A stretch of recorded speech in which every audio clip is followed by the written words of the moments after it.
Bien, chers collègues, nous allons commencer. Bonjour à toutes et à tous. Alors juste avant, une petite annonce.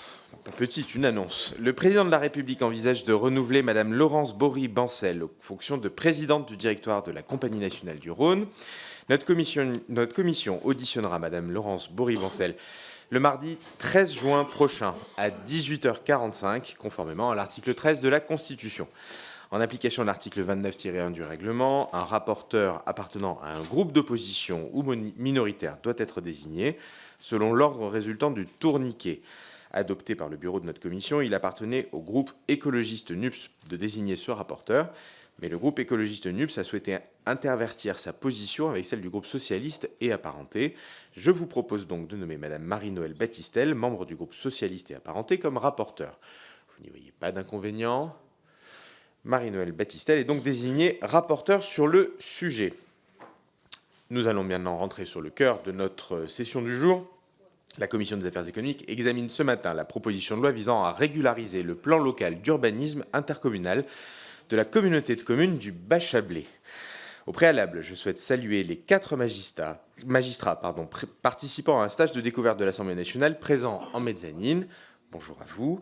Ces magistrats de l'ordre judiciaire vont donc nous entendre débattre d'un très beau dossier de droit administratif. En effet, la proposition de loi adoptée par le Sénat le 25 janvier dernier nous donne à voir un cas illustrant parfaitement la complexité du droit de l'urbanisme, avec une situation constituant un parfait exemple de l'empilement et de l'enchevêtrement des procédures imposées aux collectivités territoriales et à leurs groupements. Notre rapporteure Anne-Cécile Violent, députée de Haute-Savoie, nous expliquera tout cela dans le détail. Je lui souhaite la bienvenue au sein de notre commission qu'elle a rejointe pour l'occasion. Je rappelle que cette proposition de loi sera examinée en séance publique mercredi 14 juin dans le cadre de la semaine de l'Assemblée. Elle y figure au titre des textes transpartisans, puisque lors du bureau de la Commission des affaires économiques du 5 avril dernier, l'ensemble des membres du bureau, sauf M. Charles Fournier qui s'est abstenu, ont donné leur accord pour que soit proposée l'inscription de ce texte. Le texte devrait donc être examiné selon la procédure d'examen simplifié, mais la conférence des présidents d'hier a été informée que la présidente du groupe écolo NUPS s'y était opposée. La séance publique aura donc lieu selon la procédure normale. Madame la rapporteure, vous avez la parole. Merci, Monsieur le Président. Chers collègues, tout d'abord, permettez-moi de vous remercier de l'accueil dans votre commission et d'avoir donné votre approbation effectivement à l'inscription en commission des affaires économiques. Et puis, je suis dans les remerciements, donc j'en profite aussi pour remercier Monsieur Montin pour son aide précieuse lors des auditions et évidemment sur l'élaboration du rapport, ainsi que mes collaboratrices qui ont tous contribué à une compréhension très fine de ce dossier, un dossier, vous l'avez compris, assez singulier. Donc, il nous est proposé effectivement aujourd'hui d'examiner une proposition de loi qui vise à régulariser les documents d'urbanisme de la communauté de communes du Bas-Chablais sur mon territoire au Savoyard, afin de permettre la réalisation d'un projet autoroutier unanimement souhaité par la population et les élus, et dont on parle pour la première fois dans mon territoire en 1932. C'est les premières traces que l'on peut trouver.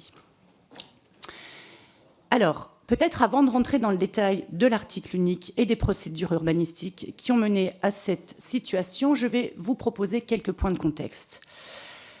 Le Chablais est un territoire situé entre le lac Léman et les montagnes, est un territoire extrêmement attractif, dynamique, tant sur le plan économique, touristique et évidemment démographique, puisqu'on a, d'une manière générale, sur la Haute-Savoie, plus de 10 000, voire 12 000 habitants par an supplémentaires. Et donc ce territoire du Chablais n'est pas uniquement attractif du fait de la proximité de la Suisse, qui évidemment est un atout pour les travailleurs, mais aussi par le tourisme et le développement économique. Mais un développement économique qui est du coup freiné par cet enclavement qui n'a que trop duré jusque maintenant, et donc un manque de mobilité évidente. En effet, ce territoire de plus de 140 000 habitants n'est actuellement desservi que par des routes départementales.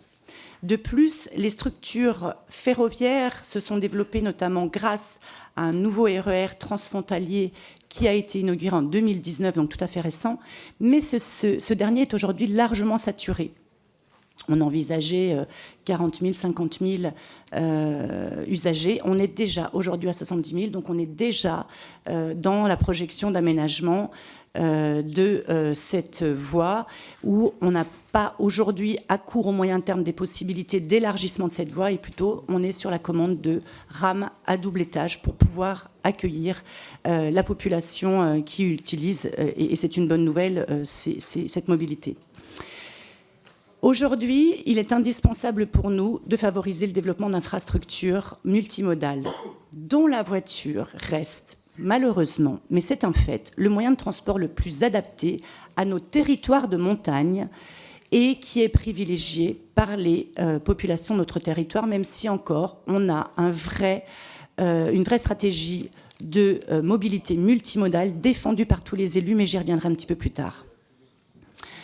Ensuite, il est important d'avoir en tête que ces axes principaux de traversée du Chablais sont totalement saturés, avec des ralentissements quotidiens permanents, qui évidemment saturent les cœurs de village, puisqu'on est vraiment sur des traversées de village, ce qui pose des questions évidemment de sécurité. Nous avons à déplorer des accidents mortels, ainsi que des nuisances diverses. Toute cette situation mène inévitablement à des embouteillages permanents, posant des questions de santé publique. On peut constater que certains villages, à cause de ces embouteillages, vont placer nos habitants à plus de 2 heures du premier hôpital, des urgences notamment, alors qu'ils sont situés véritablement à quelques dizaines de kilomètres. Il faut ajouter de véritables problèmes de santé environnementale, et c'est aussi avec ma casquette de présidente du groupe Santé Environnement que je me permets de vous adresser ces éléments-là, évidemment liés aux échappements des gaz à effet de serre, dont on sait que les émissions sont 2 fois plus puissantes lorsque les véhicules sont dans un bouchon que lorsqu'ils sont en circulation fluide. On peut aussi noter une consommation qui double lorsque les véhicules sont dans un bouchon, puisqu'on s'arrête, on redémarre, on s'arrête, on redémarre, et parfois on accélère quand on a repris un petit peu d'aisance.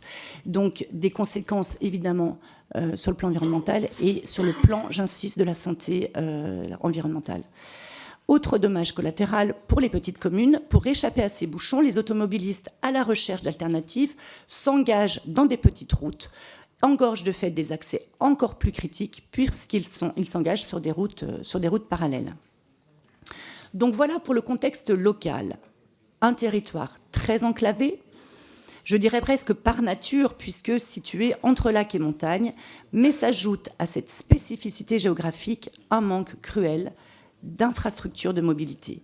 Cette situation mène à des difficultés sanitaires, sécuritaires, économiques préoccupantes pour ma circonscription. Il est le dernier chaînon d'une stratégie de mobilité multimodale. C'est pourquoi les élus travaillent depuis plus de 40 ans maintenant sur une autoroute. Je vous l'ai dit, les premières traces remontent à 1932, mais ça fait vraiment 40 ans que les élus travaillent main dans la main sur cette autoroute.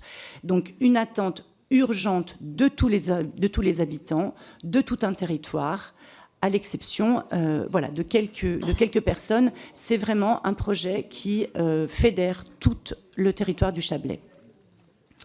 Alors, pourquoi le législateur doit aujourd'hui intervenir sur des documents urbanistiques alors que cela relèverait plutôt du réglementaire? Oui, cette proposition est atypique. Elle est atypique, certes, mais pas unique. On a pu relever plusieurs cas de jurisprudence qui font état de situations identiques. Le seul objectif du législateur est de rétablir sans délai les effets utiles de la déclaration d'utilité publique quant à la mise en compatibilité des documents d'urbanisme sur le périmètre du plan local d'urbanisme intercommunal du Bas-Chablais. L'incompatibilité entre le PLUI et le projet résulte d'une erreur de traduction au sein du document d'un projet anticipé et soutenu de longue date par le territoire, et absolument pas d'une sédition délibérée des collectivités. En ce sens, l'ensemble des documents d'urbanisme et de planification existants prennent déjà en compte le projet, le STRADET, le SCOT, les PLU des communes et également d'autres composantes du PLUI. Donc tout d'abord, à travers cette proposition, il ne s'agit pas de contourner le droit ni de déroger au code de l'urbanisme. Il s'agit véritablement de réparer une erreur matérielle et d'apporter une solution à une situation inextricable. De prime abord assez technique, ce texte révèle, s'il le fallait, la complexité des cadres administratifs, réglementaires et juridiques qui accompagnent les actions au quotidien de nos élus, avec parfois le manque de ressources pour pouvoir y répondre adéquatement. Effectivement, les documents d'urbanisme locaux se sont multipliés, les procédures formelles qui président à leur élaboration se sont rigidifiées, elles se sont allongées. Il s'en découle une insécurité juridique. Il faut désormais entre 4 et 6 ans pour élaborer un plan local d'urbanisme, et peu d'élus locaux, peu de maires, peu de présidents d'interco sont en capacité de pouvoir mener à bien une révision de PLU sans avoir recours à des cabinets spécialisés ainsi qu'à des conseils juridiques. Le fait intercommunal, s'il a accentué le dialogue territorial et les solidarités, il se révèle aussi source de complexité. Au fur et à mesure des EPCI, des fusions, des divers transferts de compétences, c'est vraiment le cœur de sujet de nos collègues élus locaux. L'écriture d'un PLU couvrant une commune comme auparavant est sans comparaison avec celle d'un plan local d'urbanisme intercommunal qui, évidemment, peut couvrir 20, 50, voire 100 communes parfois. Pourquoi rappeler ce contexte de complexité? Parce qu'il est essentiel pour la compréhension de ce dossier. Dans ce cas concret, l'ensemble des collectivités territoriales du Bas-Chablais travaillent depuis plusieurs décennies à la réalisation d'une 2 fois 2 voies entre Machilly et Thonon-les-Bains, qui mènerait à bien le désenclavement du bassin, répondant ainsi aux exigences de ces développements et assurerait une sécurité des riverains. En 2017, ces collectivités accompagnées de l'État ont donné une nouvelle impulsion au projet de liaison routière avec le lancement d'une concertation publique et la conduite d'une évaluation environnementale. Puis en 2019, la prise d'une déclaration d'utilité publique. Afin de prendre en compte le projet dans sa globalité et de faciliter sa réalisation, cette DUP a prévu, comme le permet le droit, la mise en compatibilité simultanée des plans locaux d'urbanisme des 10 communes concernées par le tracé. Cette DUP a ainsi ouvert la voie à la réalisation du projet très attendu par les parties prenantes. Ici intervient le contexte particulier. La communauté de communes du Bas-Chablais avait engagé déjà l'élaboration d'un PLU intercommunal en 2015, c'est-à-dire avant la relance du projet de liaison 2 fois 2 voies. Entre-temps, devenue communauté d'agglomération, elle a finalisé ce PLUI début 2020. Si la déclaration d'utilité publique du projet routier avait bien prévu la modification des anciens plans locaux d'urbanisme, elle n'avait pas prévu que l'adoption du nouveau PLUI viendrait peu après écraser ces modifications. Comble de la difficulté, une fois ces problèmes identifiés, il s'est avéré à la fois impossible pour l'agglomération à modifier son PLUI avant approbation, puisque celle-ci avait déjà été soumise à concertation et enquête publique, et impossible pour l'État de prendre une DUP modificative, puisque la jurisprudence du Conseil d'État ne le permet pas à projet constant. Qui plus est, toute modification du PLUI à peine adoptée devrait passer par la procédure la plus contraignante qui reprendrait une à une toutes les étapes d'évaluation, de concertation et d'enquête publique déjà effectuées, j'insiste. La démarche de la proposition de loi, bien qu'atypique, est donc très simple. Elle vise à étendre les effets de la mise en compatibilité prévue par la déclaration d'utilité publique au nouveau plan local d'urbanisme afin de permettre au projet de se poursuivre sans délai injustifié. Souhaitons-nous qu'un projet d'infrastructure d'intérêt général déjà passé par l'ensemble des étapes administratives nécessaires à sa réalisation soit mis en échec du simple fait de l'enchevêtrement de procédures d'urbanisme parallèles les unes aux autres? C'est la question que je vous pose ce matin. Je vous remercie. Merci beaucoup, Madame la rapporteure. Je vous propose maintenant que nous passions aux orateurs de groupe. Vous connaissez le principe, 4 minutes par orateur groupe, inclut 1 minute minimum de réponse de la rapporteure. Donc, essayez de bien rester dans les 3 minutes maximum. Je vous propose de commencer par Antoine Armand, du groupe Renaissance. C'est à vous. Merci, Monsieur le Président. Je serai très bref puisque la rapporteure a déjà tout dit. Mais d'abord, évidemment, saluer le travail de notre collègue et de la rapporteure Anne-Cécile Violent qui qui a inscrit son travail dans le pas de nos collègues du Sénat qui ont traité ce cas singulier, et à la fois d'un point de vue juridique et puis d'un point de vue urbanistique. Et puis saluer aussi notre rapporteur et l'élu local dont tous les acteurs locaux reconnaissent l'engagement à la fois en tant qu'élu local et l'attention qu'elle porte à la concertation à laquelle elle a participé bien sûr ces dernières années, mais aussi l'attention singulière qu'elle porte aux questions environnementales qui sont afférentes à ce dossier, y compris eu égard à ses fonctions. Ensuite, souligner aussi en tant que député au Savoyard qui pratique ces routes, parce que je pense que dans ces cas, il y a bien sûr le droit, et puis il y a aussi la pratique de nos concitoyens, ce qui explique que cet enjeu fasse une quasi-unanimité sur le territoire.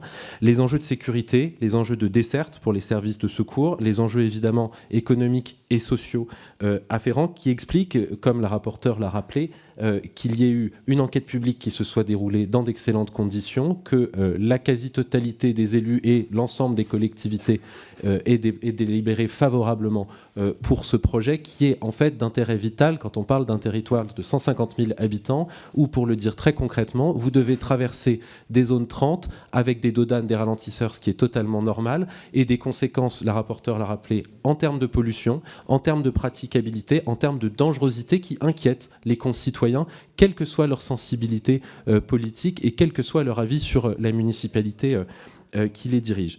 Et enfin, bien entendu, puisque je vois que nous avons des amendements de suppression qui parfois prêtent le flanc à une forme de caricature, contrairement à ce qui peut être développé dans ces argumentaires, ce projet, il s'inscrit bien dans une vision globale, qui est une vision de mobilité et de désenclavement du territoire du Chablais. Deux transports en commun qui ont déjà été développés et qui continueront à l'être, mais nous connaissons tous la temporalité des infrastructures ferroviaires, du développement de mobilité douce comme les pistes cyclables, qui là aussi nécessitent du temps et qui, pardon de le rappeler, dans les territoires de montagne ne s'appliquent pas exactement pareil que dans certaines métropoles.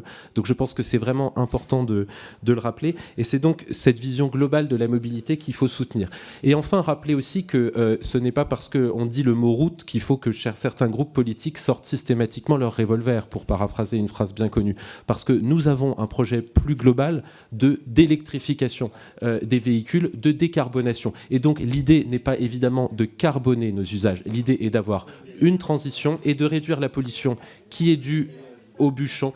Non, on s'en fout pas, madame, puisque vous m'interpellez, puisque le projet est pris en compte dans le zéro artificialisation net, ce qui est une manière de dire que les élus locaux ont pris leurs responsabilités environnementales. Donc, bien sûr, le groupe Renaissance, en responsabilité et parce qu'il est à l'écoute des concitoyens, sera en soutien. Merci beaucoup. Madame la rapporteure. Merci, Monsieur Armand. Chers collègues, effectivement, je tiens aussi à remercier Monsieur Pelva et Madame Noël qui ont présenté ce texte au Sénat et qui ont permis l'adoption de cette PPL. Vous l'avez dit, cet aménagement s'inscrit véritablement dans une stratégie, je l'ai dit, de désenclavement multimodal. Les différents modes de mobilité chez nous sont effectivement la route, vous l'avez dit, je l'ai dit, on est dans un territoire de montagne et pour l'instant il est encore difficile de faire autrement et je ne sais pas si on arrivera à supprimer la voiture, mais je ne crois pas que ce soit l'objet non plus. L'objet c'est de plutôt développer des véhicules vertueux. Et puis je travaille avec mes collègues et notamment Cyril Pelva aussi sur la réhabilitation d'un RER dans la prolongation de celui qui est existant, donc développement du ferroviaire. On a la chance d'avoir un lac extraordinaire, développement du lacustre aussi, et ensuite le BHNS, j'y reviendrai. Merci beaucoup, Madame la rapporteure. Je vous propose de passer à Monsieur Alexis Joly pour le groupe Rassemblement National. C'est à vous. Merci, Monsieur le Président, Madame la rapporteure. Alors c'est vrai que depuis la fin des années 80, en Haute-Savoie, le projet donc, de cette liaison autoroutière entre les villes d'Annemasse et de Thonon s'invite fréquemment dans le débat public. Et la principale difficulté de ce texte et son originalité réside dans le fait que recourir à la procédure législative pour régler une situation strictement locale et contourner un texte réglementaire, c'est toujours délicat. Alors nous sommes ici devant une certaine ingérence du Parlement dans des projets territoriaux spécifiques. Il s'agit donc de passer outre les prérogatives et les compétences des collectivités territoriales, ce qui évidemment n'est pas un très bon signal qui est envoyé aux collectivités locales. Et ça invite à imposer une volonté du législateur sur un plan local d'urbanisme. Pardon, je me suis emmêlé les pinceaux, donc je vais me reprendre. Donc c'est pas un très bon signal qui est envoyé à destination des élus locaux qui sont engagés au quotidien sur place et qui débattent de ce sujet depuis de nombreuses années, vous l'avez dit, depuis au moins 40 ans. Et c'est pourquoi ce genre d'initiatives, elles doivent rester exceptionnelles, car elles portent atteinte au principe de subsidiarité et ne respectent pas l'organisation administrative de notre pays et l'esprit qui en découle. Mais cependant, sur le fond de ce texte, la création de tronçons d'autoroute est une nécessité, vous l'avez dit, parce qu'elle doit permettre un désenclavement du Chablais et doit permettre d'optimiser un nœud de trafic important au cœur de la Haute-Savoie. Et puis ce projet d'autoroute en question prend en compte des questions environnementales, et vous l'avez dit, il a été pensé en évitant les zones les plus fragiles et vise à limiter les incidences négatives sur le milieu naturel. Et d'ailleurs, pas d'autres projets alternatifs viables qui soient susceptibles de remplacer la création de ce nouveau tronçon d'autoroute, puisque même sur la réalisation de projets de mobilité alternative, je pense bien sûr au Léman Express que vous avez également évoqué, eh bien ça ne permet pas d'absorber convenablement à eux seuls la densité du trafic local. Et puis il s'agit de reporter des déplacements sur des routes départementales adjacentes sur cette portion d'autoroute. Donc il s'agit donc davantage de centraliser la circulation sur un seul axe plutôt que d'accroître le volume de passage sur le territoire. Et c'est donc pour toutes ces raisons que notre groupe votera pour ce rapport. Je vous remercie. Merci beaucoup. Madame la rapporteure. Merci, Monsieur le Président. Merci, chers collègues. Alors effectivement, je vous remercie pour la lecture favorable que vous faites de ce rapport. Évidemment que ces situations doivent rester exceptionnelles. Mais je vais quand même insister sur le fait que le message, le signal envoyé, comme vous dites, n'est pas justement à l'encontre des élus locaux. Les élus locaux, dans leur immense majorité, sont favorables à ce texte. Donc c'est vraiment une manière de pouvoir répondre à cela. Ensuite, on a des éléments de contexte, justement. Oui, ça doit rester particulier, ça doit rester vraiment exceptionnel. On a quand même des cas de jurisprudence, je vous en donne une. La loi de 2006 du 1er mars relative à la réalisation de la section entre Balbigny et la Tour de Salvigny de l'autoroute A89, validation par la loi d'un avenant au contrat de concession ASF. Donc voilà, simplement pour vous dire qu'il y a d'autres exemples, mais évidemment, sur le plan purement de la procédure, on n'est vraiment ni en train de contourner la loi, ni de déroger le code de l'urbanisme. On est vraiment en train de s'appuyer sur le législateur pour réparer une erreur que tout le monde reconnaît. Merci beaucoup. Je vous propose de passer à Monsieur Jean-François Coulombe pour le groupe La France Insoumise. Allez-y. Monsieur le Président, Madame la rapporteure, cette PPL vise à régulariser le plan local d'urbanisme intercommunal de la communauté de communes de Bas-Chablais, région frontalière avec la Suisse. 2 sénateurs de Haute-Savoie veulent ici faire prévaloir une déclaration d'utilité publique de 2019 sur le PLUI de 2020 du Bas-Chablais, afin de garantir la création d'une autoroute 2x2 voies payante de 16 km entre Marcilly et Thonon-les-Bains. Le Bas-Chablais constitue une région aux écosystèmes fragiles qui borde la rive sud du lac Léman au niveau du massif préalpin et qui est labellisé Géoparc depuis 2012. De nombreux agriculteurs y vivent et y travaillent. Ce projet autoroutier privé Machilly-Thonon date de notre âge, les années 80, où l'on ignorait alors le réchauffement climatique. Il est temps de le réévaluer face aux enjeux actuels de dérèglement, de pollution de l'air, d'effondrement de la biodiversité et du besoin de conserver les terres pour relocaliser la production d'une alimentation durable de proximité. Entre-temps, une ligne ferroviaire, le Léman Express, a été réalisée et transporte à ce jour plus de 70 000 passagers par an et pourrait en transporter encore bien plus, moyennant un investissement ferroviaire de taille modeste.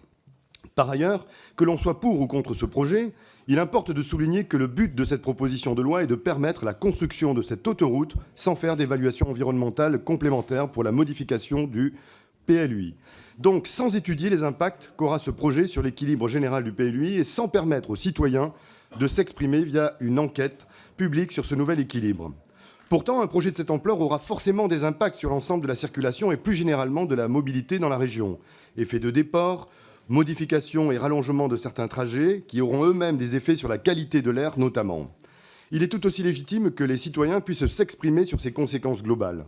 Il serait paradoxal que des élus de la nation privent les citoyens de la possibilité de donner leur avis sur le projet qu'ils souhaitent pour leur territoire, et imposer ce projet via une loi écraserait le processus démocratique local, mettant fin à la concertation locale sans présentation de l'évaluation environnementale complémentaire demandée par l'autorité environnementale dans son avis du 5 octobre 2013.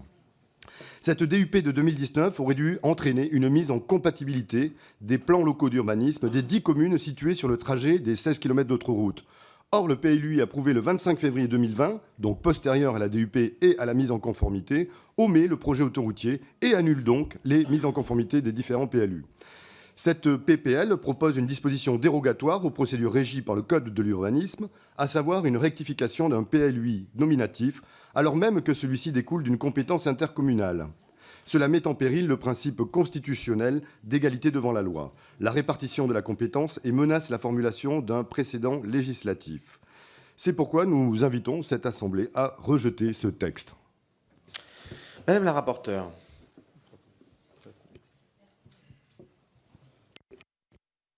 Merci, Monsieur le Président. Merci, chers collègues. Alors, écoutez, évidemment que nous n'allons pas être d'accord. Vos arguments sont très approximatifs et certains sont totalement inexacts. C'est-à-dire que les enquêtes environnementales, elles ont eu lieu. Elles ont eu lieu à 3 reprises. Il y en aura même une 4e bientôt.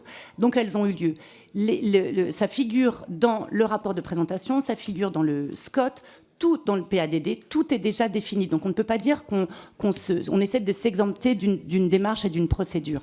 Je pense que c'est absolument pas adapté que de pouvoir essayer de contourner justement quelque chose qui se veut encore une fois simplement une mise en compatibilité et absolument pas une volonté de contourner. Et tous les éléments, vous les avez dans le rapport. On a vraiment fait une concertation qui a été optimale. Et je terminerai simplement par... Merci. Bon, je le dirai tout à l'heure. Allez-y, non, mais je ne veux pas vous couper votre phrase. Simplement, l'enquête environnementale a été approuvée à 80% d'adhésion, 80% des habitants. Merci, Madame la rapporteure. Je vous propose de passer à Madame Virginie Duby-Muller pour le groupe Les Républicains. Merci, Monsieur le Président. Donc, ce projet d'autoroute à péage entre les communes de Machy et Thonon-les-Bains, Haute-Savoie, dont le tracé parcourt la circonscription que je représente, ainsi que celle de Madame la rapporteure Anne-Cécile Violent, fait suite à un très long processus administratif et juridique. En effet, il avait été déclaré d'utilité publique par le biais d'un décret le 24 décembre 2019 en vue de pouvoir lancer rapidement sa réalisation et sa concession, mais en février 2020, un PLUI avait été adopté sans égard au projet autoroutier. Certaines des mesures de ce document obligatoire s'avéraient même incompatibles avec le projet de liaison autoroutière. Relevant la non-conformité du PLUI au projet autoroutier, la mission régionale d'autorité environnementale d'Auvergne-Rhône-Alpes a donc demandé à l'intercommunalité de procéder à une révision, ce qui aurait pour conséquence d'allonger les délais et de retarder le projet de plusieurs années. Or, le désenclavement du Chablais est un projet structurant attendu depuis plus de 30 ans par l'ensemble de la population. Et après le contournement de Thonon-les-Bains, la 2 fois 2 voies entre le carrefour des Chasseurs et Machy et la 2 fois 2 voies entre A40 Chasseurs, il manquait plus que cette portion. C'est pourquoi les sénateurs Cyril Pellevat et Sylviane Noël ont déposé une proposition de loi pour régulariser cette situation et corriger l'absence de tracé d'autoroute Machy-Thonon dans le PLUI du Bas-Chablais. Et fin janvier, le Sénat avait adopté ce texte. Nous savons l'importance pour le Chablais de cette autoroute, au même titre d'ailleurs que pour le reste de la Haute-Savoie qui connaît depuis plus de 50 ans une croissance démographique et économique importante. À ce jour, plus de 20 000 véhicules circulent chaque jour sur la RD 903 entre Bourg-en-Chablais et Thonon-les-Bains et la RD 1005 et Douvaine et Thonon-les-Bains. Nous savons aussi que beaucoup a été fait en matière d'intermodalité. Cela a déjà été précisé par mes collègues, à la fois des bus qui ont été mis en place par le département, le Léman Express, ce RER transfrontalier qui est aujourd'hui très utilisé par la population. Il y aura aussi des voies vertes. Vous avez évoqué la ligne du Tonkin et d'autres projets évidemment importants et attendus. Alors, la création de cette liaison autoroutière, elle permettra bien sûr de désengorger ces routes, de garantir une meilleure qualité de vie aux petites communes, de renforcer l'attractivité et le dynamisme économique du Chablais, d'irriguer et connecter l'ensemble du territoire et de venir en complémentarité du développement des offres de transport collectif. Aussi, le groupe LR soutient la démarche de ce texte qui vise à résoudre une difficulté procédurale qui résulte de la complexité du droit de l'urbanisme. Cependant, le recours à ce type de mesures dérogatoires pour régir des situations individuelles doit bien sûr rester exceptionnel. Mais il faut noter que cette procédure législative ne contourne nullement les décisions déjà prises ou les compétences légitimes, mais apporte au contraire une solution. Ce texte donc poursuit un intérêt général avéré et n'a pas pour objet de faire obstacle à des démarches administratives ou contentieuses en cours. Il faut ajouter à cela qu'il n'existe pas aujourd'hui d'alternative viable à une telle régularisation législative. Donc pour notre groupe, cette proposition se justifie dès lors qu'elle engage la régularisation d'une procédure de révision du PLUI et qu'il ne faudrait pas la retarder pour le contrat de concession. Merci. Merci beaucoup, Madame la rapporteure. Merci, Monsieur le Président, chers collègues, merci. Merci effectivement pour les éléments apportés à une encore meilleure compréhension. Je rajouterai que dans le développement multimodal des mobilités, on a aussi un BHNS qui est prévu et qui est porté par une volonté politique, bus à haut niveau de service, qui est absolument impossible d'être mis en place aujourd'hui, justement lié au ralentissement, lié aux bouchons. Il est impossible de pouvoir le développer. Donc c'est vraiment le chaînon manquant, vous l'avez dit, le chaînon manquant d'une stratégie multimodale. Merci beaucoup. Merci beaucoup. Je vous propose de passer à Monsieur Romain Daubier pour le groupe démocrate. Monsieur le Président, Madame le rapporteur, je vous remercie de me donner la parole sur cette proposition de loi portant sur la régularisation du PLUI de la communauté d'agglomération du Bas-Chablais. Ça a été dit, c'est effectivement une proposition de loi qui est atypique puisque quelque part, le législateur vient en secours de la communauté d'agglomération. Sur la forme, ma première remarque sera sur la nécessaire, en tant que législateur, l'objectif qu'on doit avoir de simplification administrative, simplification juridique, que ce soit pour nos citoyens, et y compris pour nos élus, qui ont été accompagnés par des bureaux, qui ont quand même des moyens, et on se rend compte que la loi est tellement complexe que ça arrive à des situations comme celle-ci, où un projet d'utilité générale pourrait être bloqué pendant des années.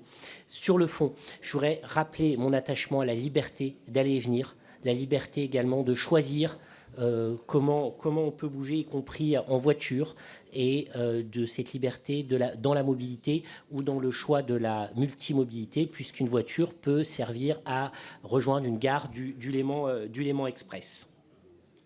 Je voudrais rappeler également, c'est un texte qui est important pour toute une partie de la population, où moi, élu de l'Ain, j'ai une population à peu près semblable. C'est les territoires ruraux, périurbains, où on a besoin de mobilité, on a besoin de développement économique, on a besoin également d'accompagner le secours à la personne dans des délais raisonnables d'intervention. On a besoin également d'infrastructures pour que toutes les personnes, que ce soit nos jeunesses, nos étudiants, nos travailleurs ou des personnes à la retraite puissent bouger et se mouvoir.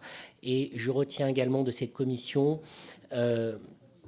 le côté très, très désagréable d'avoir toujours des leçons de morale à chaque fois qu'on parle de mobilité et de voiture par des personnes qui sont élues souvent de territoires où effectivement il y a des métros, des RER de partout, souvent à bas prix.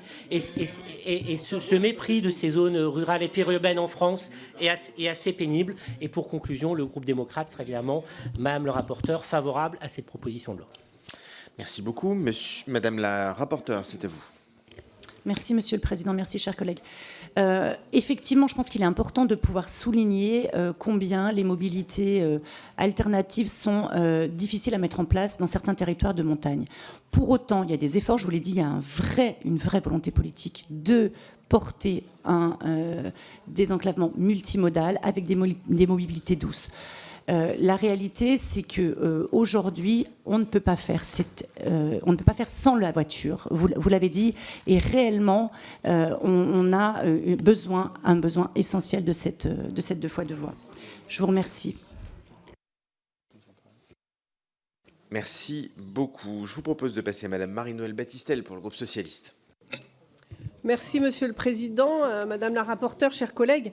Donc, notre commission est réunie ce jour et j'ai envie de dire, une fois n'est pas coutume, mais vous parlez finalement d'examen atypique pour procéder à l'examen d'un projet de loi qui est particulier et qui vise à régulariser un PLU de la communauté de communes du Bas-Chablais. Il s'agit de permettre la construction d'un axe Machilly-Thonon en Haute-Savoie, que vous considérez comme étant un axe stratégique pour le développement économique de cette zone transfrontalière. Bon, sur la forme, le groupe socialiste s'étonne, comme tous les autres groupes ici, qu'on soit amené et qu'on ait cette nouvelle vocation à régulariser des documents d'urbanisme qui doivent, en théorie et dans la pratique générale, faire l'objet de délibérations prises par des conseils élus au niveau local. Manifestement, il y a une atteinte, quand bien même consentie, au principe de libre administration territoriale en choisissant de recourir ici, dans cette commission parlementaire, à la loi comme mode de régularisation. S'agissant de l'opportunité de ce projet de loi, j'ai envie de dire qu'on n'a pas légitimité ici à décider de cette légitimité, mais si on devait en avoir, puisqu'on nous propose ce texte, ce projet soulève plusieurs enjeux qui nous sont relevés et sur lesquels nous avons reçu nombre de courriers, des enjeux environnementaux, à un moment où on a la mise en œuvre du principe de zéro artificialisation des sols. On nous relève aussi que la régularité et l'existence même des procédures d'évaluation environnementale qui sont adossées à ce projet autoroutier ont été remises en question au niveau local, notamment par la mission régionale de l'autorité environnementale. Et concernant le modèle d'exploitation retenu, celui de la concession, vous savez que c'est un sujet qui est la concession autoroutière qui occupe nos deux groupes depuis de nombreuses années et sur lesquels nous sommes opposés à ce régime de concession autoroutière. Donc le groupe socialiste, qui appelle à ne pas reproduire ces erreurs et ne pas nous rassembler de manière régulière pour traiter de ce type de régularisation qui relève évidemment avant tout des décisions locales. Et donc, nous témoignons une nouvelle fois notre inconfort sur le choix de la méthode et en l'espèce sur ce mode de régularisation verticale par la loi. Et donc, nous ne pourrons soutenir ce texte. Merci. Madame la rapporteure. Merci, Monsieur le Président. Merci, chers collègues. Alors, écoutez, je ne sais pas si ne pas soutenir le texte, c'est s'abstenir ou voter contre. Pour autant, j'aimerais quand même souligner, vous l'avez dit, hein, l'aspect totalement consenti des élus locaux qui ne se sentent pas du tout spoliés de quoi que ce soit sur ce sujet-là. Et je vais aller plus loin sur nos collègues élus socialistes du territoire qui sont favorables à ce projet. Donc, je vais prendre un des éléments que vous avez amenés sur le ZAN. Il faut savoir que le fonds de compensation des terres agricoles a tout à fait été mis en œuvre dès 2016 et qu'on est sur 40 hectares. Donc on a aussi, je ne l'ai pas développé, mais une vraie volonté au moment de l'élaboration de cette 2x2 voies de stratégie et d'infrastructures vertueuses, notamment sur la compensation, sur le développement de parkings relais, favoriser des véhicules électriques. Donc on a toute une mise en œuvre de pouvoir au maximum améliorer cette 2x2 voies.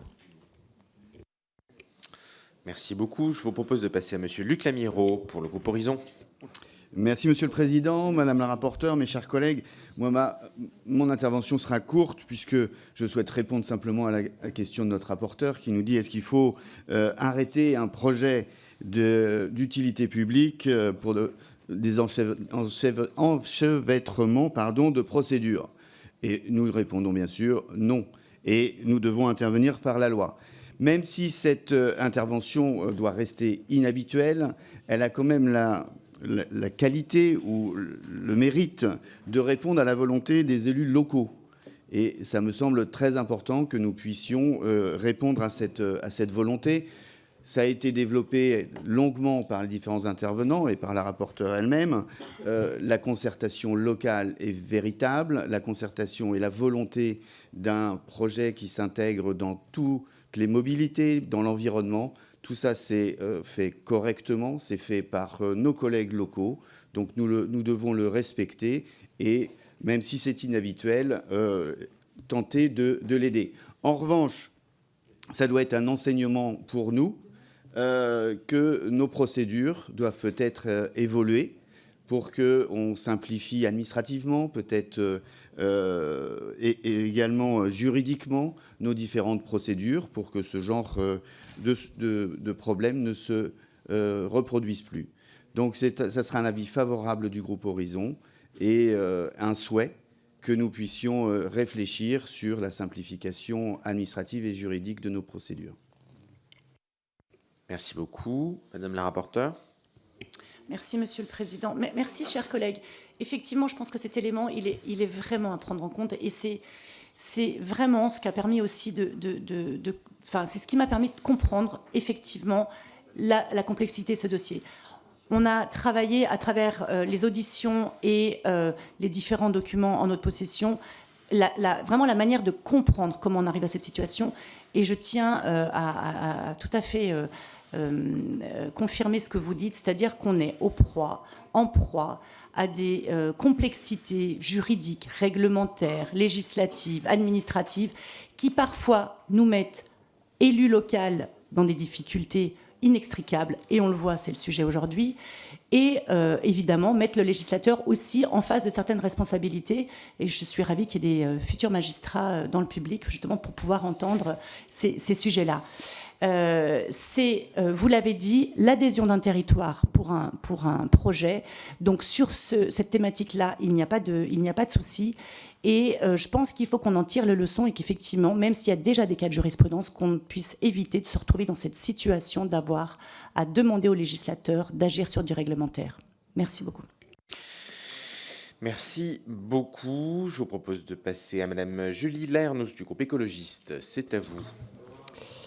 Madame la rapporteure, Monsieur le Président, chers collègues, ça ne vous étonnera pas, le groupe écologiste s'opposera fermement à cette proposition de loi anticonstitutionnelle, puisque si en 2023 nous pouvons qualifier un projet autoroutier qui détruit la biodiversité des terres agricoles d'intérêt général, je pense que nous vivons résolument pas dans le même monde. À l'heure de l'urgence écologique, alors que nous devons à tout prix réussir à réduire nos émissions de gaz à effet de serre, l'Assemblée nationale est donc amenée à se prononcer sur un projet autoroutier. Sérieusement, construire une autoroute, quelle bonne idée! Et ce, alors que les transports représentent un tiers de nos émissions de gaz à effet de serre du pays et que le transport routier est responsable de la majorité de ces émissions. Vous êtes en contradiction avec cette proposition de loi avec les récents propos du ministre des Transports, M. Beaune, qui indiquait qu'il fallait investir sur les transports ferrés et régionaux. Vous donnez un argument qui serait celle de la mobilité pour toutes et tous. Je dois vous rappeler qu'en milieu rural, 20% des femmes n'ont pas le permis. Quand on a un carburant à 2 € le litre, est-ce que promouvoir une autoroute qui coûtera 6 € pour l'aller-retour est vraiment promouvoir la mobilité pour toutes et tous? Je ne pense pas. Une alternative ferroviaire existe. Vous avez, dans l'étude d'impact, pas pris en compte le moment où elle fonctionnait, et aujourd'hui, elle a un véritable succès. Il se trouve que pour le Léman Express, du côté français, il n'y a pas eu d'investissement autour des gares pour permettre à celles et ceux qui veulent se rendre en train d'avoir les stationnements suffisants et les infrastructures pour y aller. Je vous le dis, ce projet est d'un autre temps. Quand nous parlons de zéro artificialisation nette, ce projet va artificialiser des sols, va sacrifier la biodiversité des zones humides. Quand nous abordons la question, et l'été prochain, comme l'été dernier, de la sécheresse, pouvons-nous nous passer de l'utilité de ces prairies, de ces roselières, de ces mares, de ces zones humides qui ont des fonctions écologiques absolument essentielles? 17 des 18 fermes laitières seront directement impactées. Tous les agriculteurs sont opposés à cette autoroute. Il y a aussi de nombreuses espèces protégées et menacées au niveau français et européen, notamment le sonneur à ventre jaune, qui seront directement impactés par ce projet autoroutier. Bref, ce projet ne coche aucune case. J'ai envie de dire même le soutien des élus locaux. Il y avait une manifestation samedi dernier qui n'a recueilli que 100 personnes. Madame la rapporteure, pouvez-vous nous expliquer, aviez-vous honte d'aller vous exprimer sur les médias régionaux au vu du manque d'ampleur du soutien à votre proposition de loi? Cette proposition de loi contourne le droit et les devoirs des collectivités territoriales. Il est d'un autre temps, il contourne et contrevient à tous nos objectifs. Et tout député ici présent qui sérieusement dit agir et prendre en compte le réchauffement climatique ne peut pas approuver cette proposition de loi. Merci beaucoup. Madame la rapporteure. Merci, Monsieur le Président. Merci chers collègues, de me permettre de rétablir certaines vérités. Alors, tout d'abord, je ne suis pas schizophrène. Je suis en commission du développement durable et de l'aménagement du territoire, et je suis tout à fait à l'aise pour défendre cette proposition de loi. Cette proposition de loi qui n'est absolument pas anticonstitutionnelle. Je pense que c'est effectivement le jeu des oppositions systématiques que de vouloir caricaturer les dossiers. Aujourd'hui, on a une adhésion complète du territoire. Lorsque vous me dites que tous les agriculteurs sont contre, non, tous les agriculteurs ne sont pas contre. Évidemment que certains sont embêtés par les compensations. On peut le comprendre, Dernière pétition contre le projet, 600 signatures sur 140 000 habitants du Chablais. Donc on voit la force de la mobilisation des oppositions. On n'est pas du tout dans les proportions que vous pouvez évoquer. Merci beaucoup. Je vous propose de passer à monsieur Paul Molac pour le groupe LIOT. Merci, Monsieur le Président. Donc, de prime abord, je tiens quand même à rappeler que le premier responsable de la situation est Thonon Agglomération, qui n'a pas pris en compte dans ses documents d'urbanisme le projet autoroutier, alors que les services de la préfecture le lui avaient bien montré, et ce, dès 2019. L'agglomération a renoncé en 2021 à la modification du PLUI visant à intégrer le projet DA 412 afin de permettre en place une procédure d'évaluation environnementale. Cela aurait permis au PLUI de voir le jour au plus tard en 2024. Ce refus de se conformer aux procédures régulières fait perdre un temps précieux et conduit à une impasse. En effet, aujourd'hui, l'agglomération n'a plus le temps de réviser son PLU, ou en tout cas, ce serait bien juste. Alors, vous me dites que tout le monde est d'accord. Je me suis laissé dire, mais vous me le confirmerez sans doute, que le maire de la commune de Bon-Chablais, ville principale le long du tracé, la mairie a voté contre ce soutien, contre ce projet.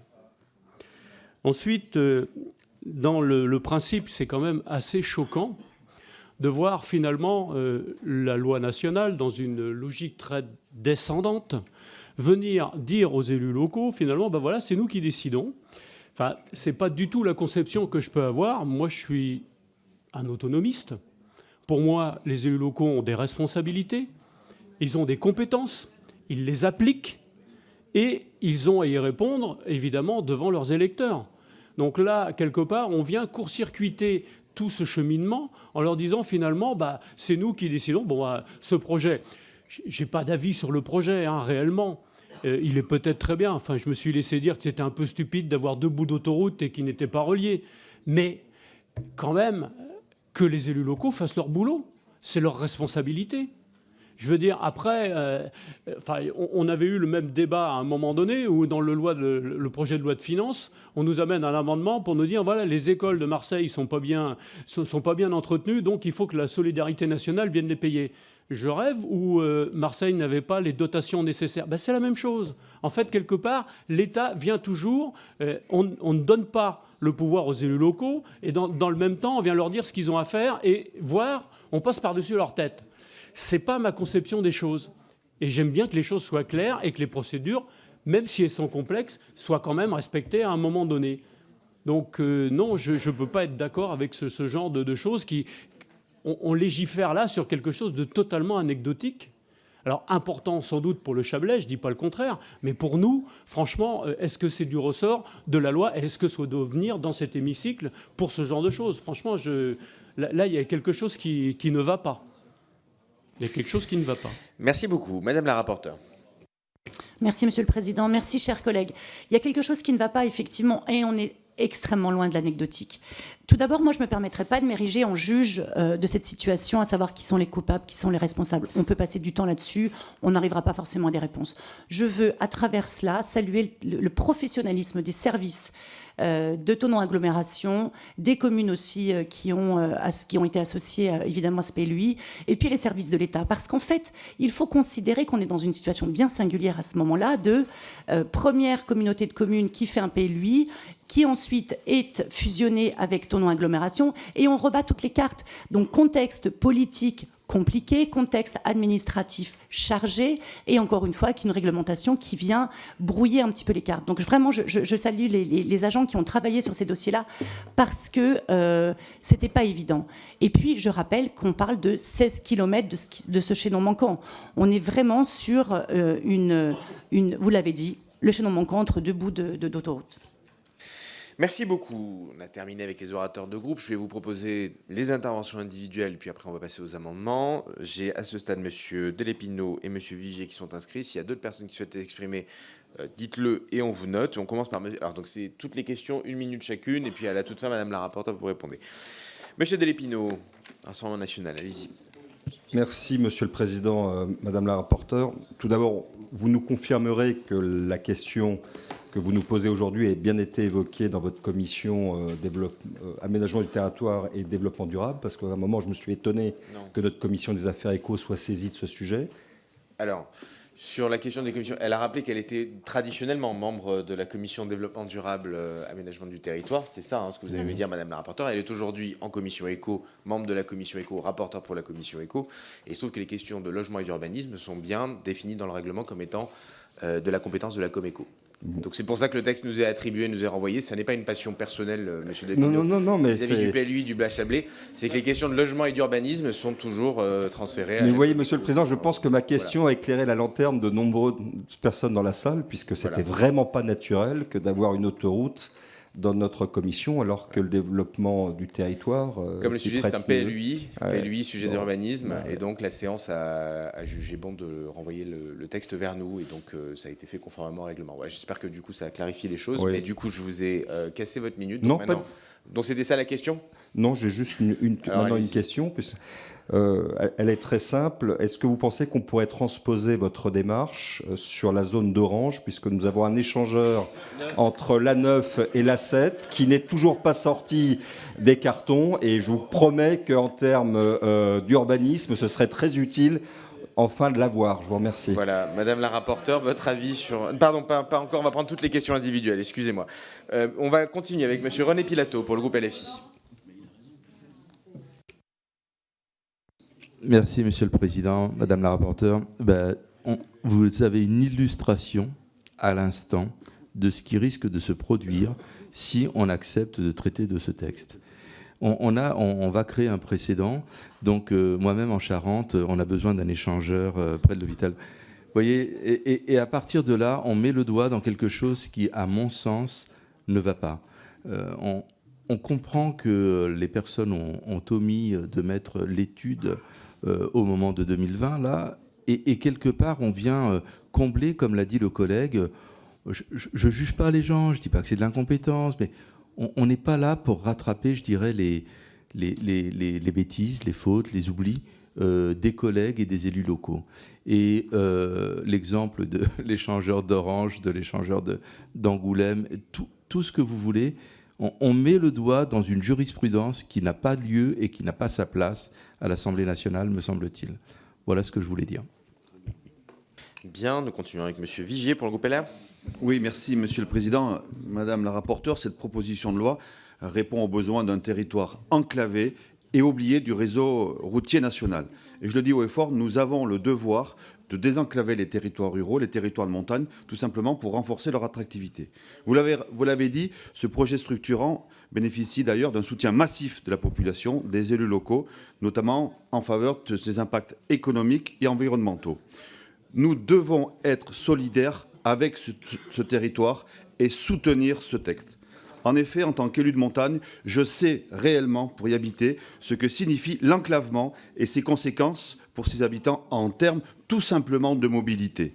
Néanmoins, et puis on vient de le voir à travers des exemples, et vous le comprendrez, nous devons espérer que ce type de texte, dont la portée est largement locale, demeure le plus rare possible, car sous forme de boutade, si nous devons traiter à l'Assemblée tous les PLUI de France, on n'est pas sorti de l'auberge. Oui. Nous devons être d'autant plus prudents que les difficultés en plus liées à la réalisation des documents d'urbanisme sont très compliquées à mettre en place, notamment avec le ZAN. Je vous remercie. Merci beaucoup. La parole est à Madame Marie Pochon, groupe écologiste. Merci beaucoup. Merci beaucoup, Monsieur le Président. Très rapidement, moi aussi, je viens d'un territoire enclavé. On est un certain nombre ici à pouvoir reconnaître la difficulté de territoire de montagne. Moi, je suis députée de la 3e circonscription de la Drôme. C'est le Vercors, les Baronnies. C'est 240 communes. Et on connaît ces difficultés de transport du quotidien. Julie Lernous, ma collègue, a bien rappelé tout à l'heure les difficultés finalement liées au renoncement aux mobilités, du fait du tout routier aujourd'hui qui guide la politique de transport dans notre pays. Aujourd'hui, un certain nombre de Dromoises et de Dromois dans ma circonscription renoncent à des déplacements parce que les carburants sont trop chers, parce qu'il faut payer la voiture, parce que les services publics, effectivement, s'éloignent, et parce qu'un certain nombre de personnes n'ont pas le permis aussi, et ça a été rappelé, c'est d'ailleurs un facteur d'inégalité de genre. Avec cette proposition de loi, on est en train d'ouvrir effectivement une boîte de Pandore assez dangereuse. Que ferons-nous, chers collègues, lorsque chaque collectivité locale viendra nous chercher sur des projets d'urbanisme et de construction d'échangeurs routiers supplémentaires. Que ferons-nous ? Merci beaucoup, Madame Pochon. Est-ce qu'il y a d'autres demandes d'intervention individuelle ? Non. Madame la rapporteure, pour une réponse globale, si vous le souhaitez. Oui, je vous remercie. Je le souhaite effectivement. Tout d'abord, Monsieur de Lépinot, je pense que vous avez bien compris les singularités administratives, réglementaires de cette situation, et donc je ne pense pas qu'on pourra transposer cette situation pour Orange. Mais je vais plus loin que ça. On l'a dit, on l'a redit. Nous avons été plusieurs à le dire, et du coup, je peux enchaîner sur l'autre question. Cette situation doit rester évidemment complètement exceptionnelle. Je vous ai dit qu'il y a des cas de jurisprudence. On ne crée pas un précédent. On ne crée pas un précédent aujourd'hui. Ils existent déjà. On a 1, 2, 3, 4... au moins 4 situations déjà de jurisprudence, dont la dernière date de 2006. 2006, est-ce qu'on a eu toutes les années, tous les mois, de nouvelles propositions de loi de régularisation de documents d'urbanisme par la loi? Non. Donc ça veut dire qu'il faut faire confiance aussi, nous faire confiance en tant que législateurs sur la possibilité d'inscrire ou pas ces propositions. Je crois qu'on est suffisamment éclairé pour pouvoir le faire de manière adéquate. Je défends la situation totalement singulière de cette PPL. Monsieur Vigée, c'est effectivement aussi la question d'être dans l'exceptionnel, vous l'avez dit. Et puis Madame Pochon, non, on n'est pas que dans le tout routier. Alors je ne sais pas si dans la Drôme on ne défend que le tout routier. En Haute-Savoie et à l'échelle du pays, on ne défend pas que le tout routier. On est aussi dans la défense de mobilité alternative et beaucoup plus vertueuse. C'est le développement de l'électrique, c'est favoriser les P+R pour éviter l'autosolisme. La voiture ne doit pas être bannie, absolument, on en a besoin. C'est comment on va l'adapter pour qu'elle puisse répondre aux besoins environnementaux. Et enfin, donc que ferons-nous? C'est simple, on restera éclairé, vigilant, et évidemment qu'on ne multipliera pas ces situations à l'infini. Bien, chers collègues, je vous propose de passer à présent aux amendements que nous avons en discussion, si tout le monde est d'accord. Je précise préalablement que ne peuvent pas voter aujourd'hui, parce qu'ils ne sont pas membres aujourd'hui de la commission, Alexis Joly, Jean-François Coulombe et Paul Molac. Et donc les autres, a priori, peuvent voter. Nous commençons donc avec, sur l'article unique, des amendements de suppression de l'article. Le premier qui est présenté par Monsieur Coulombe. Monsieur le Président, Madame la rapporteure, chers collègues, pollution de l'air, artificialisation des sols, mise en péril d'espèces d'oiseaux protégés, ruban de bitume de 100 mètres de large par 16 km, détournement de terres agricoles, perturbation du cycle de l'air, report modal du rail vers la route, affaiblissement de l'offre ferroviaire. On trouve ici un arc de l'extrême droite jusqu'à la droite extrême qui s'apprête à voter une loi qui est tout simplement écocidaire. Mais bien sûr. Et vous ne pouvez pas vous plaindre des conséquences dont vous chérissez les causes. Alors, on a aujourd'hui la pleine connaissance de tous les enjeux environnementaux et climatiques, et là, nous allons voter une loi qui va à l'exact contraire. Et ce qui est en plus révoltant, c'est que ces dernières semaines où nous avons pu voir à quel point les députés avaient été relégués à un rôle finalement de conciliateur de la volonté macroniste, sur des lois qui concernent tout le monde, comme la loi des retraites. Donc là, vous êtes dépossédé de votre droit de vote et vous êtes converti en supplétif, finalement, d'intérêts clientélistes locaux, hein, pour une loi, finalement, qui est ad hoc, qui est improvisée pour soumettre notre Parlement à quelque chose de particulièrement trivial. Vous voyez un petit peu, si nous avons un petit peu de dignité envers nous-mêmes, nous devrions nous ériger en opposant à un tel projet. Vous voulez contourner donc cette procédure. Ben nous nous y opposons, bien sûr, parce que nous avons des solutions alternatives. Le Léman Express dont on vient de parler, qui transporte aujourd'hui 70 000 passagers, peut monter encore en puissance à condition de modifier la structure des wagons et des voitures. Mais bien sûr, on sait le faire. Même l'agglomération genevoise voit d'un très mauvais œil cette loi et cette autoroute. Mais si, entendez-le. Prenez vos responsabilités, soyez écologiste ou ne le soyez pas, mais enfin ici, ça apparaît au grand jour. Merci. Juste, je me permets, sur le fond, le débat est normal et c'est normal qu'il y ait des positions divergentes. Je suis un peu surpris par l'utilisation du mot détournement de procédure. Je voudrais quand même bien rappeler, juste de façon très factuelle, que cette PPL sénatoriale a été présentée à notre bureau et que la totalité des groupes, hormis le groupe écologiste, ont accepté de l'inscrire dans le temps transpartisan de l'Assemblée nationale de façon parfaitement claire. Donc il y a bien eu un vote, il y a bien eu un bureau, il y a bien eu une procédure qui a été respectée. Qu'il y ait un débat sur le fond et qu'on ne soit pas d'accord, ça fait partie de la démocratie, c'est normal. Mais évitons quand même de parler de détournement de procédure sur quelque chose qui est assez classique, une PPL sénatoriale, examinée par notre bureau, examinée par notre commission de façon parfaitement démocratique et normale. Voilà, essayons de... Voilà, mais je suis mal à l'aise avec l'expression, je me permettais de vous le dire. Madame Layernous, pour l'amendement identique de suppression, le numéro 2. Merci, Monsieur le Président. Il faut savoir si on est face à une proposition de loi qui est classique ou si elle est singulière, puisque dans vos propos, on peut prêter à confusion. Ce présent amendement, en toute logique, vise à supprimer l'article unique de cette proposition de loi qui n'a rien à faire sur nos tables et dans nos discussions. Je ne pense pas qu'on doit être amené à contourner, parce qu'on est bien dans un contournement des procédures. Pourquoi je parle de contournement des procédures ? Parce que pour effectuer un nouveau PLUI intégrant le projet autoroutier, il faudrait des nouvelles études environnementales. Nouvelles études environnementales qui sont demandées par le MRAE. Et c'est pour se passer et contourner ces études d'impact environnemental, c'est la volonté qui est exprimée ici, qu'on passe par la loi. C'est un moyen extrêmement dangereux qui va créer et qui peut créer un précédent, et je le redis, qui est anticonstitutionnel, parce que si en 2023 on peut juger d'intérêt général un projet autoroutier alors que des alternatives ferroviaires existent, qui artificialisent, qui détruisent la biodiversité et l'agriculture, je pense que nous ne vivons résolument pas à la même époque. Donc ici, avec cette proposition de loi, d'une part, on outrepasse notre rôle de législateur. J'ai parlé des impacts sur la biodiversité qui sont extrêmement importants. La destruction des zones humides est un véritable danger. Quand nous parlons de sécheresse d'eau, nous avons besoin de stockage des eaux, d'épuration, de toutes les fonctionnalités écologiques que nous donne ce territoire qui est absolument primordial pour notre résilience de territoire. Franchement, nous n'avons pas besoin d'une nouvelle autoroute. Nous avons besoin de préserver. C'est tout le sens du zéro artificialisation nette, et toutes celles et ceux qui sont attachés au vivant doivent pouvoir s'en rendre compte aujourd'hui. Ce n'est pas grave, ce projet date d'il y a 40 ans. Les conditions et la réalisation des enjeux environnementaux n'étaient pas la même. Aujourd'hui, elle l'est. Sur la question des autoroutes et sur le climat, je veux simplement rappeler qu'on est sur une vision dépassée de la mobilité. Merci. On ne désenclavera pas un territoire avec une nouvelle route. Plus de routes, c'est plus de voitures. C'est prouvé sur d'autres projets autoroutiers. Et donc, nous n'atteindrons pas, si nous sommes réellement engagés dans une loi de programmation énergie-climat, comment faire si vous soutenez ce type de projet qui va les augmenter. Merci, Madame Layernous. Madame la rapporteure, sur ces deux amendements de suppression. Merci, Monsieur le Président. Merci, chers collègues.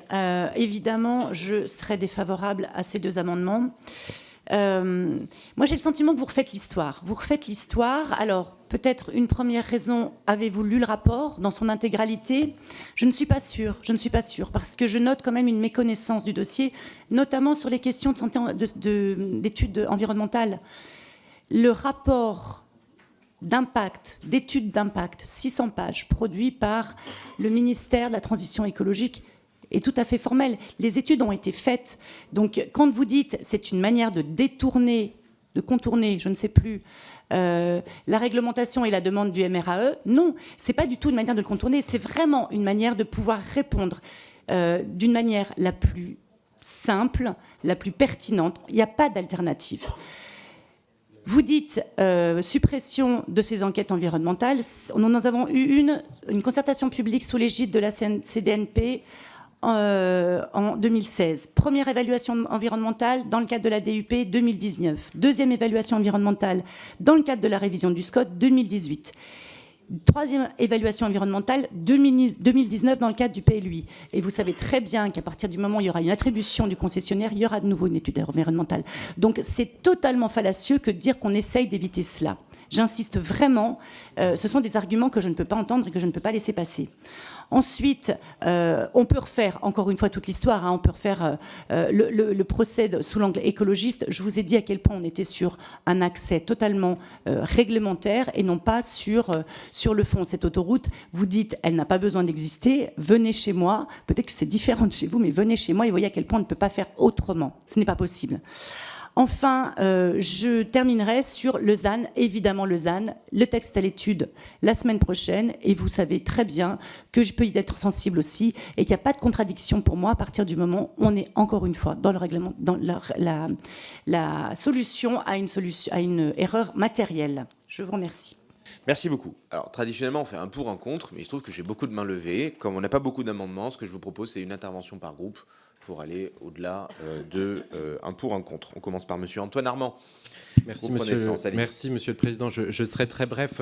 Je passe sur la vigilance toute nouvelle aux articles de la Constitution en ce 7 juin, dont je souhaite qu'elle dure jusqu'à demain chez certains groupes. Mais il y a deux choses que je voudrais dire quand même, chers collègues. Le premier, c'est que je suis élu comme vous, nous sommes élus comme vous, et je pense que l'insulte n'a aucune place dans cette commission. Nous traiter de supplétifs clientélistes, je ne sais pas si vous mesurez en fait exactement les propos et à quel point vous desservez votre propre cause. Le jour où vous porterez un amendement qui porte sur votre territoire et qui ne sera pas, j'espère, un nouvel amendement contre le Lyon-Turin. Je veux juste que vous mesuriez que si on s'insulte dans cet espace-là, je ne suis pas sûr que ça grandisse les débats et la qualité de ce qu'on produit à la fin.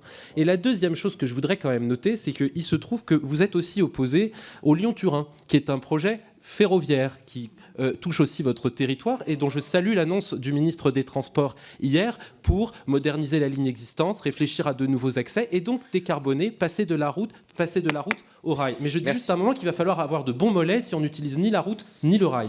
Merci beaucoup. Nous passons à monsieur Delépinaud, groupe Rassemblement National. Merci Monsieur le Président, Madame la rapporteure. Donc, contre ces amendements de suppression, bien évidemment. Tout d'abord, je trouve cocasse que les écologistes viennent soudainement soutenir les éleveurs bovins, donc producteurs de lait pour le reblochon, quand par ailleurs ils veulent supprimer le cheptel bovin parce que les vaches pètent trop et paraît-il le paix des vaches serait particulièrement nuisible pour notre biodiversité et la couche d'ozone. Donc vraiment, les contradictions ne vous étouffent pas, mais enfin on en prend acte une fois de plus. Et une observation... Bon, vous avez vu que nous sommes favorables majoritairement à ce que cette infrastructure sorte enfin des cartons, mais je pense qu'il sera quand même intéressant d'auditer le dossier dans sa globalité pour savoir où se trouve en fait l'erreur qui nous a amené, nous, à nous saisir de ce sujet. Parce que je pense quand même que dans un audit administratif et juridique du dossier, il y a un problème, quoi. Merci. Monsieur Coulombe, pour la France Insoumise. Oui, chers collègues... c'est un qualificatif politique, supplétif d'intérêt partisan ou privé ou particulier. Donc ne le prenez pas si mal, ce n'est pas une injure. Quant au Lyon-Turin, oui, nous sommes pour le report modal immédiat sur le Lyon-Turin et pas dans 30 ans comme le projet actuel a fixé l'horizon. Donc vous voyez, nous sommes beaucoup plus vigilants par rapport à ça et cohérents par rapport à l'avenir du fret ferroviaire. Mais le Conseil d'orientation des infrastructures a lui-même pointé que ce projet ne se justifiait pas puisque nous avions déjà des transports collectifs qui eux-mêmes peuvent subvenir à ce besoin de mobilité dans le secteur du Bas-Chablais. Et je trouve quand même tout à fait étonnant que tout le monde à droite se réjouisse de contourner la consultation locale avec un projet qui doit nécessiter un contournement, je le dis à nouveau, un contournement. Merci beaucoup. Pour le groupe LR, Madame Virginie Duby-Muller, c'est à vous. Oui, et évidemment, nous ne souscrivons pas à ces amendements de suppression. Moi, je voulais revenir sur les propos absolument démagogiques de M. Coulombe à l'endroit de la route. Enfin, je crois que vraiment, on n'est absolument pas d'accord là-dessus. Et en Haute-Savoie, vous le savez, eh bien, nos habitants ont encore besoin de la voiture parce qu'on a des territoires désenclavés et que ce maillon est essentiel. Sur l'hostilité de Genève que vous avez évoquée, effectivement, il y a eu un recours des villes de Genève, Carouge, épaulé d'ailleurs par vos collègues d'Europe Écologie, mais qui a été perdu, puisque le Conseil d'État a reconnu que cette infrastructure était d'intérêt public.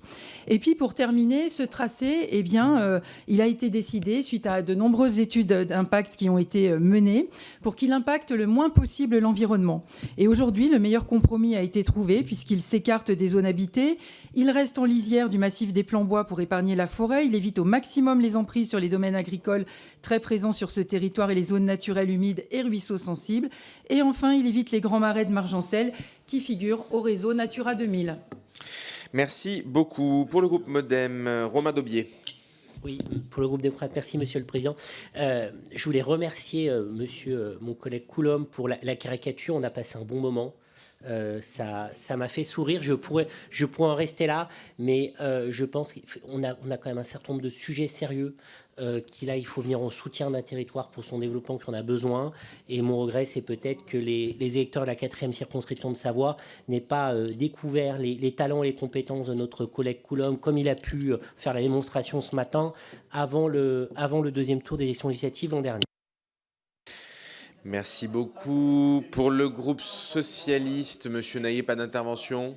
Non, c'est bon. Nous passons alors au groupe Horizon. C'est Monsieur Thierry Benoît qui souhaitait s'exprimer. Merci, Monsieur le Président. Madame la rapporteure, moi je voulais simplement exprimer la position du groupe Horizon telle que l'a fait Luc Lamiraud à l'instant.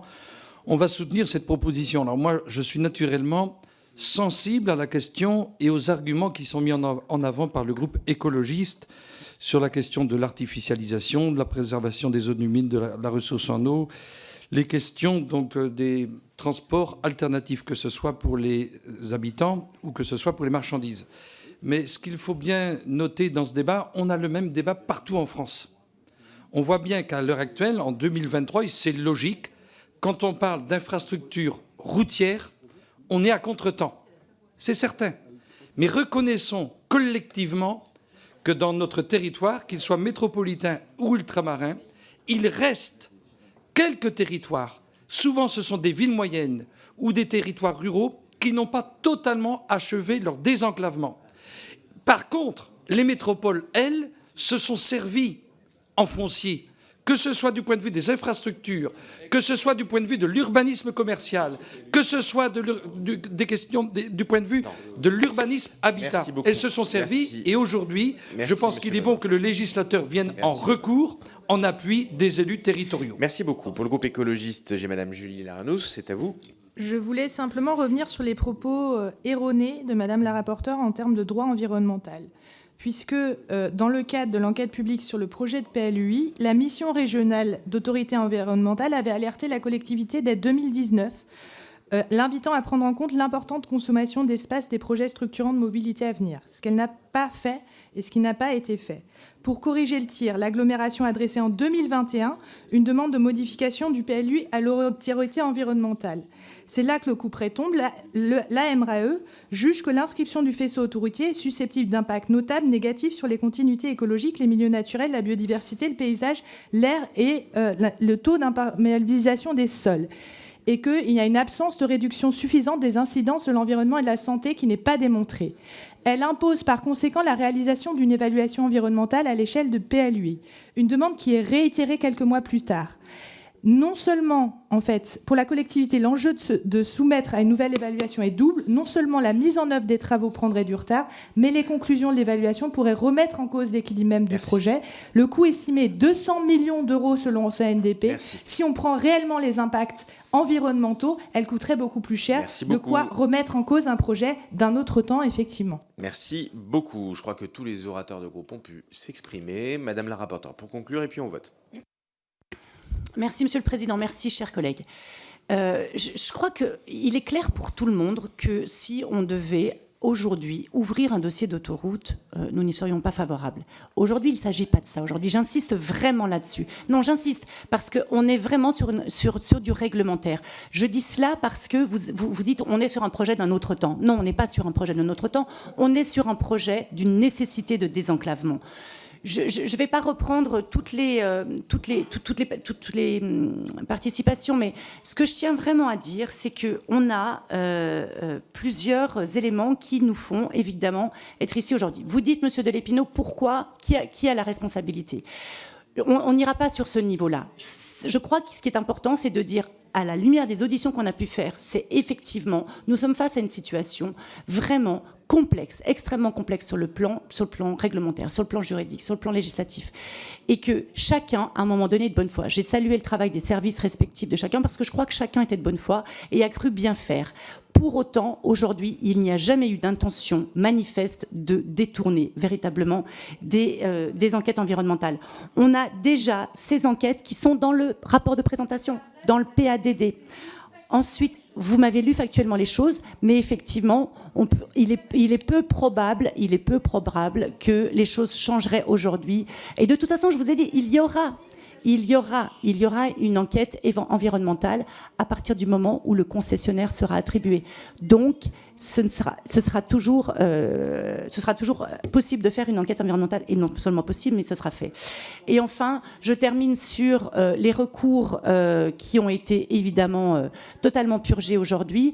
Et puis je terminerai simplement sur, vous m'avez dit tout à l'heure que j'avais honte de soutenir cette déclaration, cette PPL, et c'est pour ça que je n'ai pas pris la parole à la manifestation. Pas du tout. Je vais simplement conclure là-dessus. Vous dire, encore une fois, que je défends des arguments écologiques, environnementaux. Je suis bien sûr que si, mais pour autant, je défends un territoire qui a besoin et qui aura des bénéfices sur le plan de la santé environnement. J'insiste, je pense que vous ne m'avez pas entendu du tout sur ce point-là. Regardez les études sur les bouchons. Et je terminerai simplement en remerciant les gens qui ont compris l'essence même de cette proposition de loi. Et je salue le travail effectué par tous les élus sur le territoire pour arriver aujourd'hui à cette proposition. Merci beaucoup. Bien, je vais donc mettre aux voix ces deux amendements de suppression avec un avis défavorable de la rapporteure qui est pour ces amendements de suppression, qui est contre. Ils ne sont pas adoptés. Je vais mettre aux voix l'article unique de cette proposition de loi qui est pour l'article unique, qui est contre. L'article unique est adopté. Pour le titre, j'ai l'amendement numéro 3 de Madame Laërnoes. C'est à vous. Simplement, il faut nommer les choses pour ce qu'elles sont. Il me semble qu'on n'est pas là sur régulariser le PLUI de la communauté de communes de Bas-Chablais, mais simplement, on est en train de contourner le droit de l'urbanisme pour régulariser le PLUI de la communauté de Bas-Chablais. Et donc, il me semble important de nommer les choses. Cette situation et cette proposition de loi est honteuse. Je suis désolée, mais j'ose dire les mots. Si preuve devait en être, il est démontré par le vote ici aujourd'hui que sans écologistes, il n'y a pas d'écologie. Ce projet est nocif pour notre avenir, il remet en cause, il ne désenclavera pas le territoire, il contribuera à accroître les émissions de gaz à effet de serre, à dégrader la qualité de l'air pour l'ensemble des concitoyens sur ce territoire, et il artificialisera les sols, fera perdre des agriculteurs et des exploitations. Je le dis pour le Rassemblement national qui définitivement ne comprend rien à l'écologie. Les écologistes ont toujours été des fervents défenseurs d'une agriculture extensive qui est absolument essentielle pour le maintien en bon état écologique des bocages humides. Et donc, de fait, ce n'est pas un hasard si nous sommes contre ce projet, parce que là aussi, nous sommes dans des milieux naturels et dans des milieux humides absolument essentiels, où l'élevage extensif est particulièrement important. Et là encore, nous allons détruire des exploitations laitières, alors que l'agriculture aujourd'hui a plus besoin de soutien, tout comme notre biodiversité.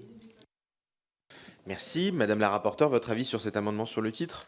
Défavorable. Je crois qu'on a largement démontré les raisons pour lesquelles on parle de régularisation. Je vous remercie. J'ai une demande de prise de parole de Monsieur Coulombe, donc je vais prendre un pour, un contre. J'imagine que vous allez en soutien de l'amendement, Monsieur Coulombe. Et oui, et je voudrais quand même signaler à nos chers collègues que nous avons en plus, alors que l'argument est de dire que nous allons servir avec une telle autoroute l'intérêt général local, bien que d'ailleurs la commune d'Allinges a demandé la réouverture de sa gare pour pouvoir bénéficier elle aussi du transport ferroviaire. Mais nous avons ici un intérêt général qui va être confié à une autoroute, un concessionnaire privé. C'est-à-dire que nous allons avoir des actionnaires qui vont s'enrichir finalement des problèmes de transport sur, à nouveau, je le répète, 100 mètres de large sur 16 km dans une région dont j'invite tout le monde à aller voir à quel point finalement c'est un gâchis que d'aller l'artificialiser avec du bitume qui n'est ni plus ni moins qu'un produit pétrolier. Donc vous voyez, vos argumentations écologistes ne tiennent absolument pas.